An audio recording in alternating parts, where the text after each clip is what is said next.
Hey everybody, this is Aisha with Review Pronto, and today we're going to be talking about the Apple iPad 10.2-inch Wi-Fi 32 gigabytes. And I know what you may be thinking, is 32 gigabytes enough storage to have for an iPad in 2020? And I will answer that and say emphatically yes. So the new iPad, it's your digital notebook, mobile office, photo studio, gaming console, and personal cinema with the A12 Bionic chip that can easily power essential apps and immersive games, so you can edit documents while reaching on the web and making a FaceTime call to colleagues at the same time. The Apple Pencil makes note-taking with iPad a breeze. Attach a full-size smart keyboard for comfortable typing, and go further with Wi-Fi and Gigabyte Classic LTE and all-day battery life. The gorgeous 10.2-inch Retina display and A12 Bionic chip with neural engine, support for Apple Pencil first generation and smart keyboard, 8MP back camera, 8 megapixel back camera, 1.2 megapixel FaceTime HD front camera, stereo speakers, 802.11 AC Wi-Fi, Gigabyte Classic LTE cellular data, up to 10 hours of battery life, lighting connector for charging and accessories, Touch ID for secure authentication, and Apple Pay. iPad OS 14 brings new compatibilities designed specifically for iPad. Accessories are sold separately, but our compatibility varies by generation. So if you're really looking for an all-around tablet that allows you to enhance the features of your iPhone or provides you Apple features because you don't have an iPhone, this is the way to go. It's a very affordably priced tablet that offers a lot of flexibility, durability, and design with any iPad that you choose. I really like the Apple products for their accessories. You can customize it further by putting a screen protector on or a case on, but most people I've seen are really buying the iPad so they can utilize programs like journaling as well as design programs like Procreate, which is an Apple-based app that allows you to draw with your stylus pen. So I hope you found that video interesting and enjoyable. And as always, thanks for watching. Bye. Welcome to the deep dive. Today we're going to tackle a question that probably a lot of you are thinking about. Can an older, maybe refurbished tablet still cut it? You know, in today's tech world, we're looking specifically at the Apple iPad 2020. It's the 10.2-inch Wi-Fi 1, 32 gigs of storage, the version you find on Amazon Renewed. Exactly. And to get a handle on this, we've got, two main things we're looking at. Okay. First, there's the Amazon page itself. Yeah. The product listing. It tells you what they say you're getting with a Renewed device. Right, the specs and promises. Yeah. And second, we found a really quite detailed review of this specific iPad model. It gives us more of an independent viewpoint on how it actually performs, now in 2025. Okay, good. So our mission for you, the learner, is to kind of sift through all this info. Is picking up this Renewed iPad a smart move for what you need? Or, should your money go somewhere else? Sounds like a plan. All right, let's start with this whole Amazon Renewed thing first. If you see that label, what does that actually mean? What should you expect? Well, think of it like this. It's definitely not brand new, and it's not refurbished by Apple directly.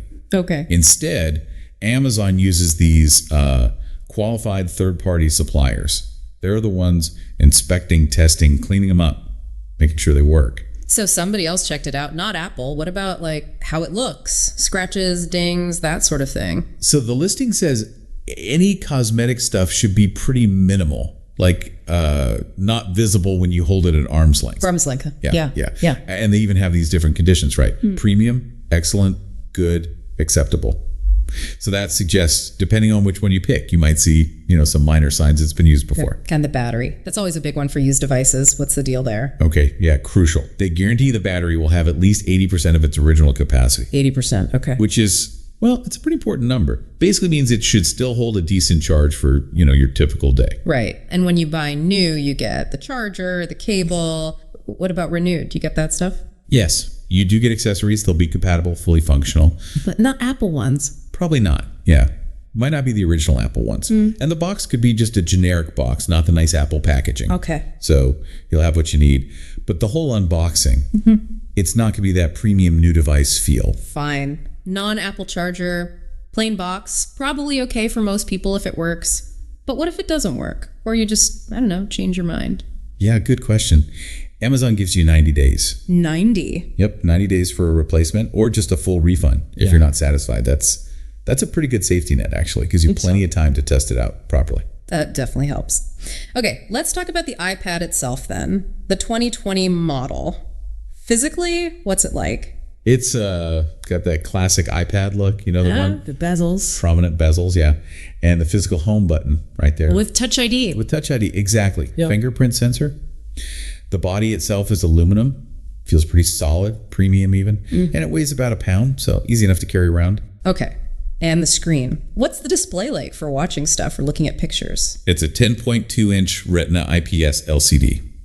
Resolution is 2160 by 1620 pixels. So sharp. Yeah, that works out to 264 pixels per inch. Pretty sharp, detailed image. It's also got decent brightness, up to 500 nits, and it supports sRGB color.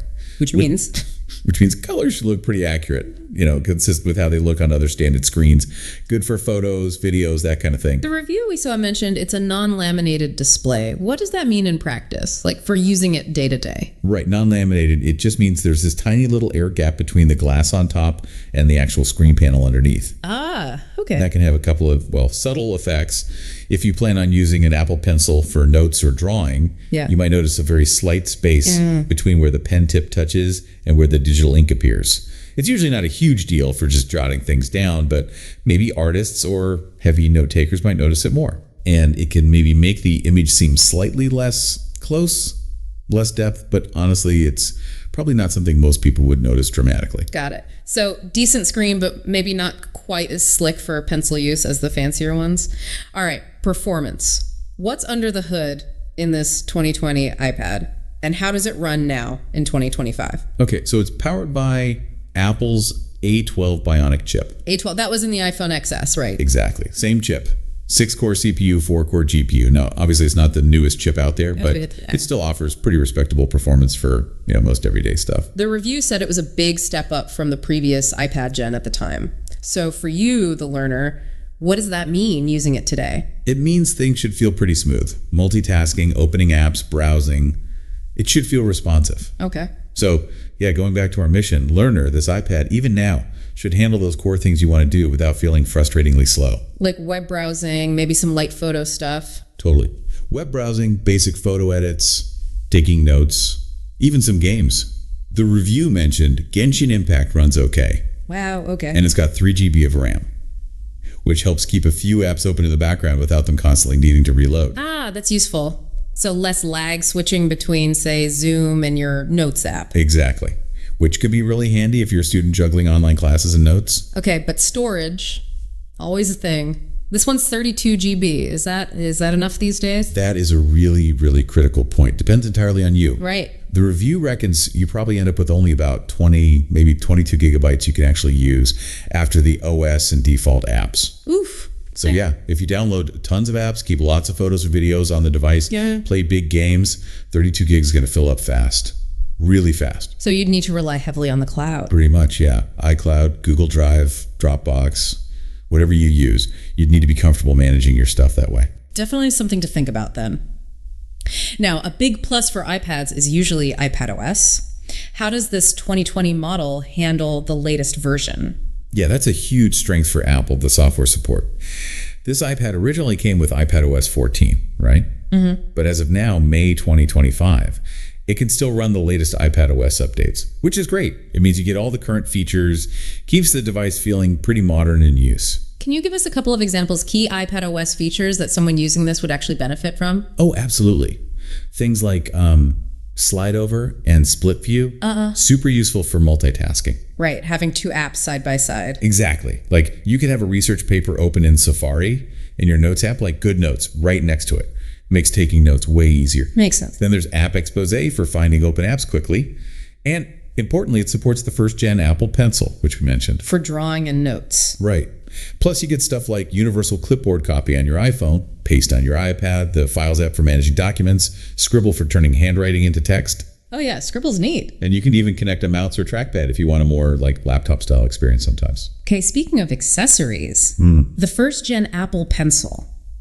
What are the main things to know about using that specific pencil with this iPad? It's still a really good tool, for notes, sketching, marking things up. It's accurate, it's pressure sensitive, feels pretty natural to write with. What's the catch compared to the newer pencil? Mostly convenience, really. It doesn't just snap onto the side magnetically to pair and charge. Right. How does it charge? You actually have to take the cap off the end and plug the pencil itself into the iPad's lightning port.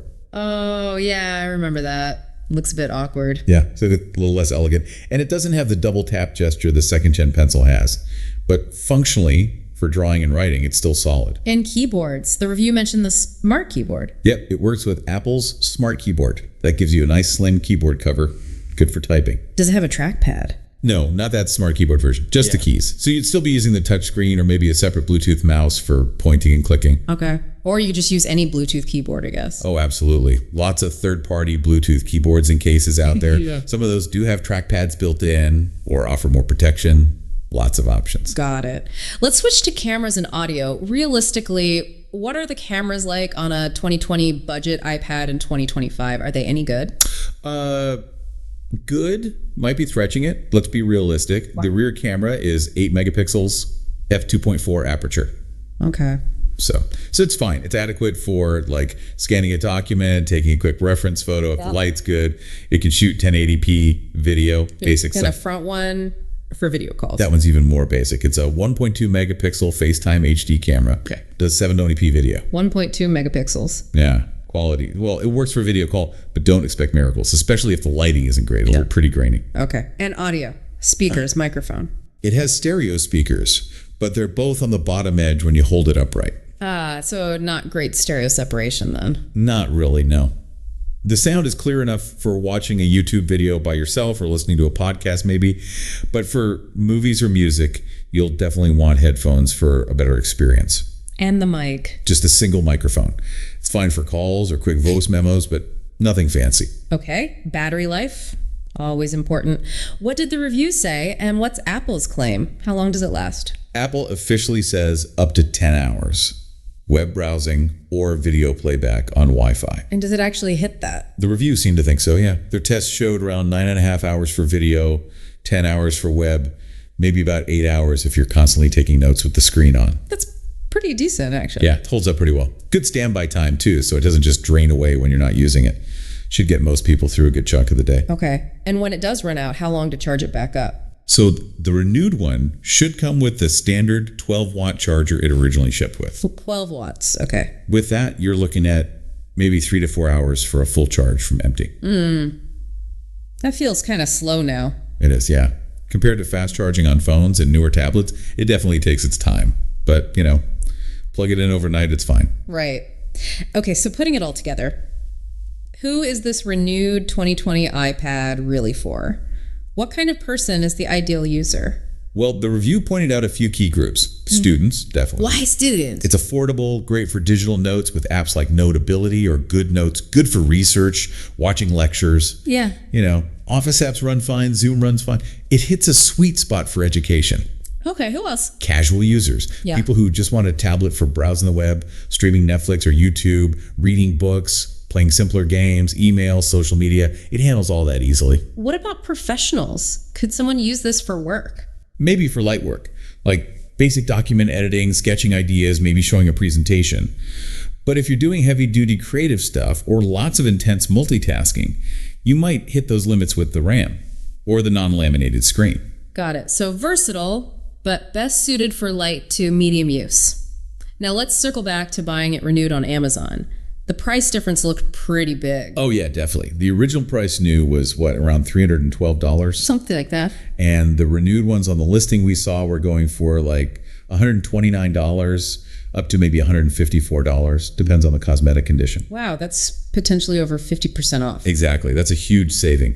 very tempting if you're on a tight budget. And we mentioned the 90-day return policy. Is there any other warranty or protection offered? Yep. Besides that 90-day Amazon guarantee, they also push optional protection plans through Asurion. Like extended warranties. Sort of. There's a 2-year protection plan you pay for once. Or a monthly thing called Complete Protect that covers like all your eligible Amazon stuff. They cover accidents, breakdowns, things like that.